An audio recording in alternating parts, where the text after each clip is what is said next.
March 4th was the date on which presidents were sworn in prior to 1933. Passage of the 20th Amendment changed that to January 20th.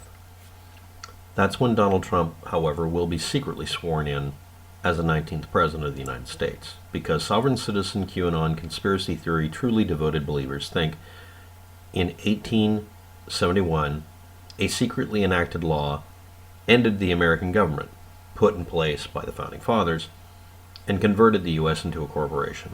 So the last true president who was in office was Ulysses S. Grant, the 18th president. All amendments passed after 1871 must be invalidated. Basically, if you come up with an argument like that, you can argue in court that there's no laws against driving a car on the wrong side of the road and running into people on purpose because cars didn't exist. No, this doesn't make any sense. It's not legally valid, and no, Trump is not being sworn in. But people are going to believe that, so I'm going to put the time and date stamp into the description, title, and that sort of thing. Do not look up RUBEN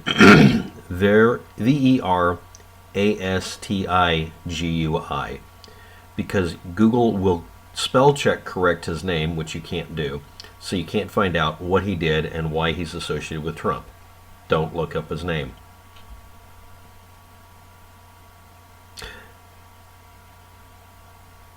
Not since the Civil War has America seen a violent insurrection, by definition, like we had after Trump's speech and they stormed the Capitol after he lost an election.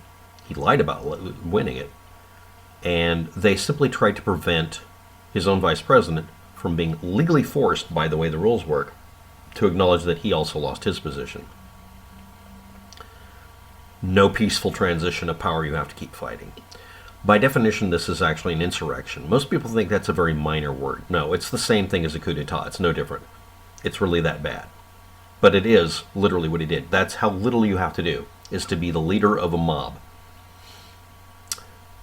Nor has anybody seen a president cynically prone to undermining the Constitution and the rule of law, such as Donald Trump.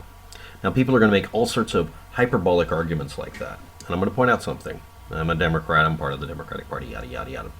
One of my big pet peeves with the Democratic Party is the Democrats and Republicans take on opposing positions like cartoon characters like Batman and the Joker have to have polar opposition, even if it's detrimental to them. Hence the reason for the Dark Knight ideas and that kind of thing, if you follow any of that. What I mean is that Democrats are literally required not to vote as a bloc. They're required to avoid actually doing something that will have an effect, and they're supposed to be idealistic to the point that it shoots them in the foot. Impeaching him in a grandstanding move or virtue signaling move is a waste of time. What you do is, and also you'll notice police officers don't do this, but you will see prosecutors do this with ordinary criminals. They'll try to convict them of the most extreme thing possible that'll get lots of page views, or newspaper views. But they won't do what will incrementally put a person off of the streets and out of our way so they can't harm us when they're a criminal. Donald Trump, if you're going to make the argument that he has done something wrong, the most logical thing to do is to knock the pins out from under him so he can't keep doing this. This is the reason you take Westerhouse, or whatever his name is, and put him in jail instead of letting him skip bail twice. What you do is you take away the ability of a bad person from committing any bad acts. This is also the reason you shouldn't, grandstandingly punish somebody who's trying to kill you or someone else. Just simply take the damn gun away from them and knock them unconscious. You don't have to do anything after that point. If a person is a problem, make the problem not able to happen anymore. Take away their ability to do the same thing. In the case of Trump, you may have noticed what has happened because of what he did was his leading an organized group as their leader to commit a criminal act. What was done was to rip out his voice box, throw him off of Twitter and the rest of social networks. Yes, that's a violation of his right to free speech. You could say that. Well, no, it isn't, because these are independent entities. He can't be barred from speaking, literally, or even publishing, or even starting his own media company. That would actually be a violation of his right to free speech. But the first thing that was done that had any effect is to, as soon as he wasn't president, dismantle his ability to do this shit anymore, because he incites people to commit violence, full stop, and an attack on one of the branches of the government. Now, you can argue he didn't do that, but the point is, what would be the effect the Democrats should have? Make it to where he can't hold office. Make it to where he's barred permanently. This is not a big ask, because even the Republicans are realizing if he doesn't have the legal capacity to hold office, he is essentially, how shall I say that, emasculated. And that would be useful because then he couldn't threaten them as easily. His main power over the politics and politicians in the Republican Party is because he can tell his people who love him to be mean to them. He controls a mob. By definition, they can state, if they really wanted to do this right, if they all got together and said this, are we all in agreement privately, which they did in a private discussion, admitting that Donald Trump scares the crap out of us because he can sick his mob on us. Okay? What can we do about it, if anything? And the only thing they can do is what they're legally permitted to do, which is the following things I'm going to discuss. Congress passed the first Ku Klux Klan Act, not the Ku Klux Klan action that was taken by Trump and his friends. The Ku Klux Klan Act, the Enforcement Act, or Civil Rights Act of 1870.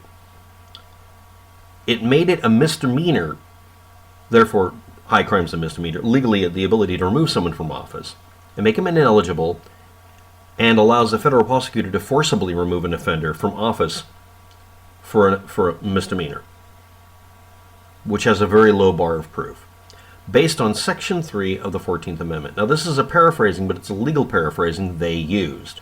I'm putting it in modern English because, seriously, if you're involved in the law and you don't use the modern language at the time so we can understand what you're saying, I don't think you should hold any position to give anybody a description of a law.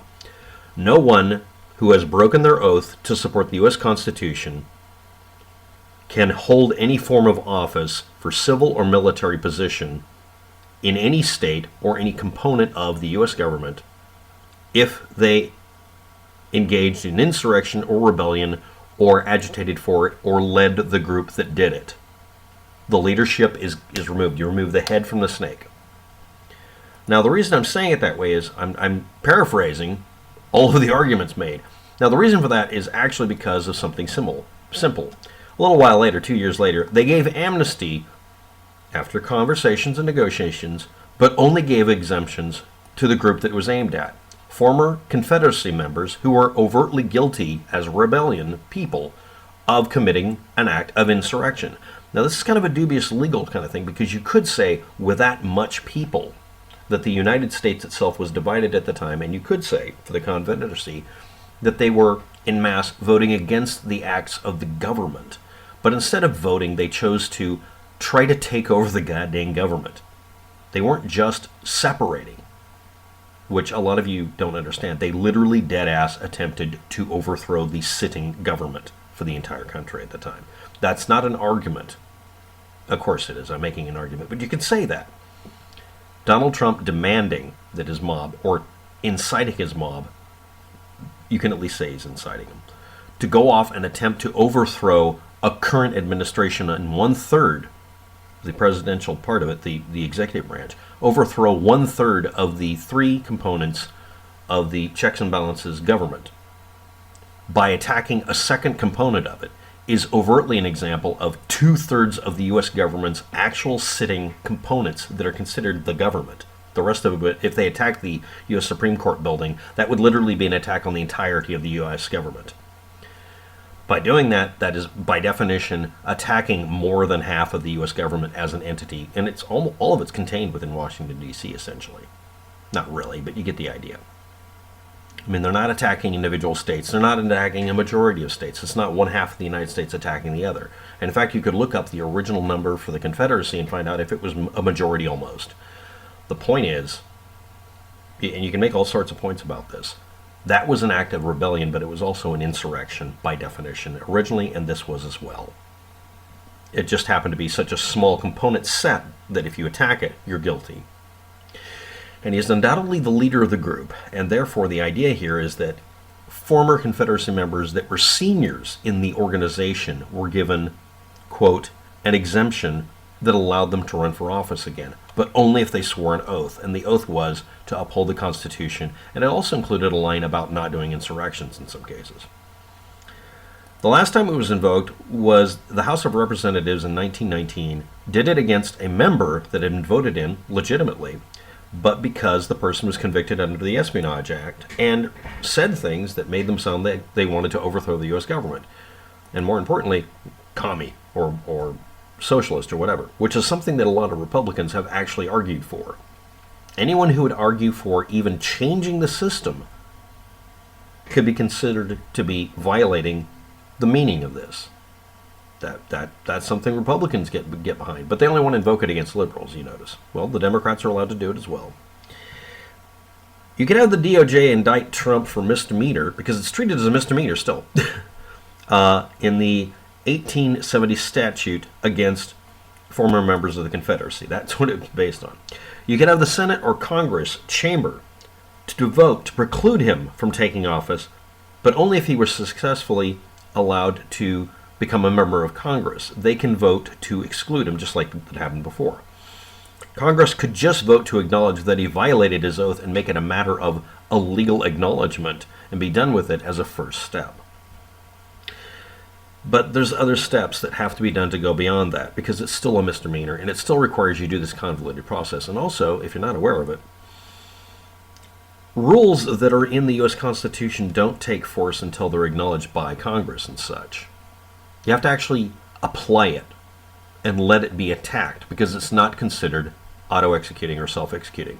Constitutional terms are not legally part of the legal system unless they're actually run through once and challenged, preferably challenged against adversarial system mode. To seek judicial enforcement of the Constitution, Congress would need to either pass a statute that affirms it by referencing it and implement it, thus giving a litigant a cause of action for Section 3. Congress has done this for criminal but not civil law, so lawsuits can't happen. A lawsuit would be the most effective. Someone who would be directly affected by Donald Trump running against them as president, easy pathway, would then be able to implement it in a lawsuit by saying, I'm saying that I'm suing him because he's forbidden from running for office because he was involved in, much less leading an insurrection. And again, don't be a typical Democrat and try to prove something pie in the sky. Just what he did. Let's do it baby steps. Not jumping off a cliff with a frickin' Heidi-ho silver. But they'd have to affirm this. But that, again, if he ran for Congress, they could easily implement it. Either side. Either house or whatever. Republicans who swore an oath to the Constitution, who are not willing to give it meaning through Congress, through legislature, through this path, for the sake of the Republic, won't risk their own political futures. I don't believe they'll do it. Doing the pathway that doesn't require that they cooperate makes it to where they can avoid being attacked as well, which would benefit the Republicans. So you'd have to have the Democratic majority be able to fist poke this into place. Congress can pass a law to implement it, giving competing candidate for the same office standing to bring a civil lawsuit, and it would go to the Supreme Court and let the Supreme Court do it. This would also mean that the Supreme Court, the only component not attacked yet, wouldn't be involved in it and would not be able to be told that they have a conflict of interest. There are many pathways for this, but all of them involve the following. Stop trying to freaking do the right thing and get in the news. Just do the little dinky procedures that nobody's going to pay attention to because most of you didn't know this had been done before, and just make it to where, in effect, he can't have an effect. Do it incrementally. Knock the pins out from under him one at a time instead of trying to attack him. And again, you can cut off the head. He's the leader of the group. That's what the law was for. And the only exception was given for people who were involved in the original outrageous behavior of being rebels against the entire country because they weren't in the majority anymore, probably. You'd have to look that up. Anyway, again, don't look up that name I mentioned, Ruben. And also, watch out on March 4th. Odd naming, marching 4th. And no, Donald Trump can't be sworn in because he lost. Over and over again, the baseline is, we the people fired him. We the people didn't vote him in the first place, by the way, by a majority. Majority rules. The mob is in power. You are not. Get over it. Thanks for watching. Have a good day. Good luck with that.